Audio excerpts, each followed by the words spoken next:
قوم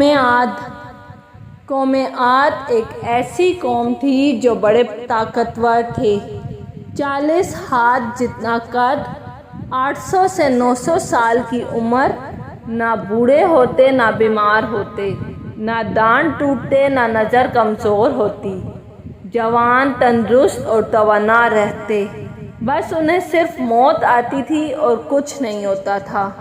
ان کی طرف اللہ عز و جل نے حضرت ہود علیہ السلام کو بھیجا۔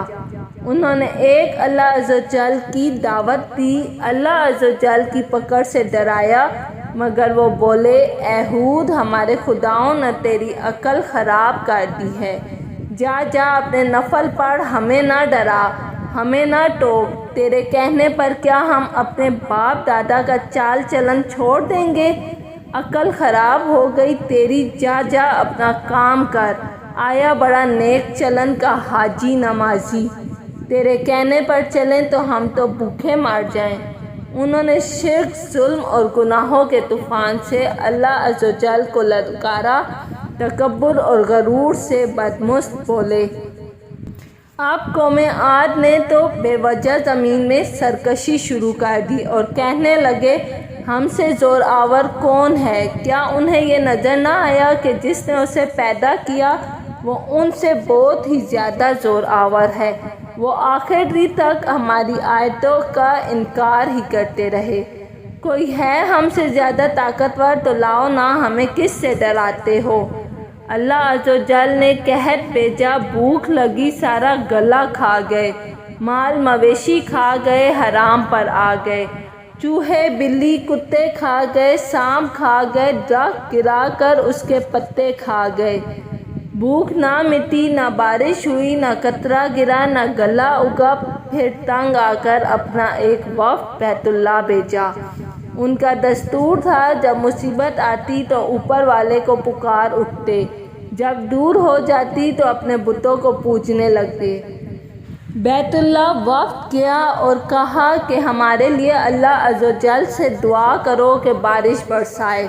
اللہ عز و جل نے 3 بادل پیش کیے، کالا، سفید، سرخ۔ اللہ عز و جل نے فرمایا، ان میں سے ایک کا انتخاب کرو۔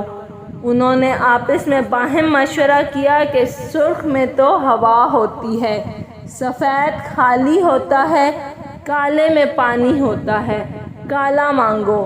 اللہ عز و جل نے کہا، واپس پہنچو، بادل بھیجتا ہوں۔ وہ خوشی خوشی واپس آئے۔ سب لوگ ایک میدان میں جمع ہوئے، بادل آیا، وہ خوشی سے ناچنے لگے کہ اب بارش ہوگی، قحط مٹے گا، کھانے کو ملے گا۔ کیا پتہ تھا وہ بارش نہیں، اللہ عز و جل کا عذاب ہے۔ جو تم ہود سے کہتے تھے کہ لے آ، جس سے ہم کو ڈراتا ہے، اس بادل میں ایسی تند و تیز ہوا تھی کہ جس نے ان کو اٹھا مارا، ان کے گھر اڑا دیے۔ ہاتھ قد کے لوگ تنکوں کی طرح اڑ رہے تھے، ہوا ان 40 کے سروں کو ٹکراتی تھی، اتنی زور سے ٹکراتی کہ ان کے بھیجے نکل کر ان کے منہ پر لٹک جاتے۔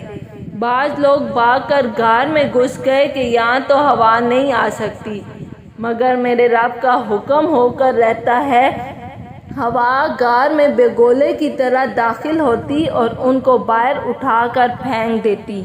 اللہ عز و جل نے فرمایا، کیا کوئی باقی بچا؟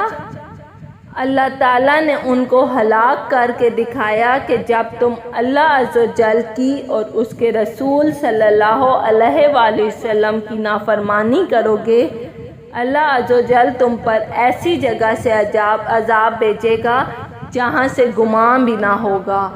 جو گناہ قوم عاد نے کیا، کیا وہ ہم نہیں کر رہے؟ کیا ہم اللہ عز و جل کی حدوں کو پار نہیں کر گئے؟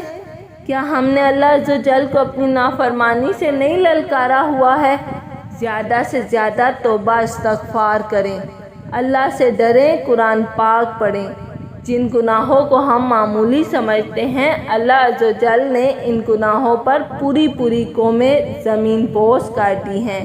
ہم اب بھی نہیں سمجھیں گے اللہ تعالیٰ کی ناراضگی کو، اور ہم اللہ تعالیٰ کے کس عذاب کے منتظر ہیں۔ یہ بے موسمی بارشیں، پتھر نما برف کی تباہی کن برساتیں، بے درد سیلاب، دل دہلا دینے والے زلزلے تو پھر اب نہیں تو اور کب سمجھیں گے۔ اگر آپ کو میری ویڈیو پسند آئی ہے تو لائک اور سبسکرائب لازمی کیجیے۔